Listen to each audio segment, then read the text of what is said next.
രക്ഷിതാക്കളുടെ പെരുമാറ്റത്തെക്കുറിച്ച് പറയുമ്പോൾ ചില കുട്ടികൾ ഇനി അതൊരു ന്യായമാക്കിയിട്ട് തെറ്റുകളിൽ തന്നെ മുന്നോട്ട് പോകുന്ന അവസ്ഥയും ഉണ്ടാകാൻ പാടില്ല.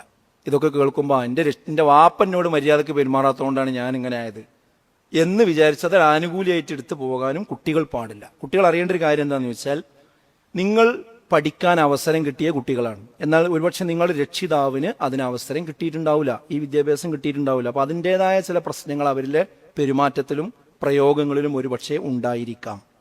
അതുപോലെ തന്നെ ഈ പഠിച്ച രക്ഷിതാക്കളാണെങ്കിലും അവർ നിങ്ങളോട് ദേഷ്യപ്പെടുന്നത് നിങ്ങളോട് എന്തെങ്കിലും വെറുപ്പുണ്ടായത് കൊണ്ടല്ല എന്ന് മക്കൾ മനസ്സിലാക്കേണ്ടതുണ്ട്. അത് നിങ്ങൾ തെറ്റിപ്പോകുമെന്ന ബേജാറ് കൊണ്ട് മാത്രമാണ് എന്ത് ചെയ്യുന്നത്, നിങ്ങളെ രക്ഷിതാക്കൾ നിങ്ങളോട് ഇടക്കിടക്ക് അരുതായ്മകൾ പറഞ്ഞുകൊണ്ടിരിക്കുന്നത്.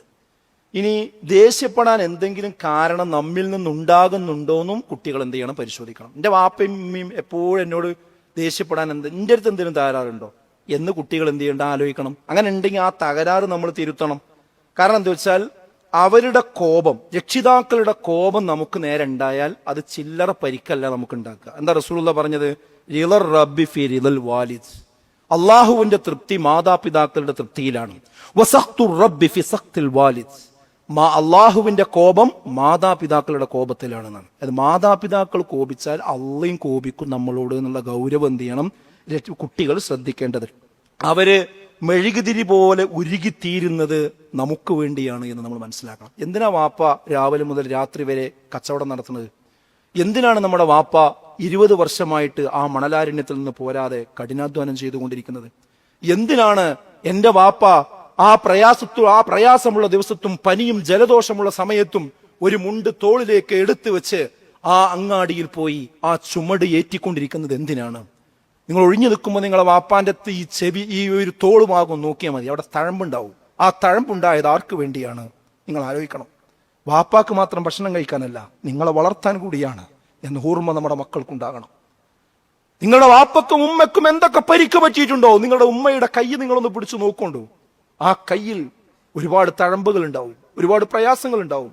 അത് നിങ്ങളുടെ വസ്ത്രം അലക്കിയതിന്റെ പേരിലാണ്. അവർക്ക് സങ്കടങ്ങൾ ഉണ്ടാകും. ആ സങ്കടം നിങ്ങളെ ഓർത്തുകൊണ്ട് പ്രാർത്ഥിച്ചത് കൊണ്ടാണ്. ആ ഓർമ്മ നമ്മുടെ മക്കൾക്ക് വേണം. നിങ്ങൾക്ക് വേണ്ടി മെഴുകുതിരി പോലെ ഉരുകുകയാണ് അവർ. എന്നിട്ട് അവരെന്തെങ്കിലും ഒരു കാര്യം പറയുമ്പോഴേക്ക് തട്ടിക്കയറി ഞാൻ അങ്ങനെയാക്കും ഇങ്ങനെയാക്കും എന്ന് പറയുമ്പോൾ മക്കൾ നല്ലോണം ആലോചിക്കണമെന്നാണ് എനിക്ക് ഇവിടെ പറയാനുള്ളൊരു കാര്യം. ഇനിയും ഏതെങ്കിലും ഒരു കുട്ടിക്ക് വാപ്പാനോട് ഉമ്മാനോട് അഡ്ജസ്റ്റ് ചെയ്തിട്ട് ശരിയാകണില്ല എന്ന് വിചാരിക്കുക, അവരെ പെരുമാറ്റം ശരിയാകണില്ലെങ്കിൽ നിങ്ങളൊരു കാര്യം ചെയ്യും, നമ്മളോട് വന്ന് പറയും. അതിന് പരിഹാരം നമുക്ക് പറഞ്ഞുതരാൻ പറ്റും.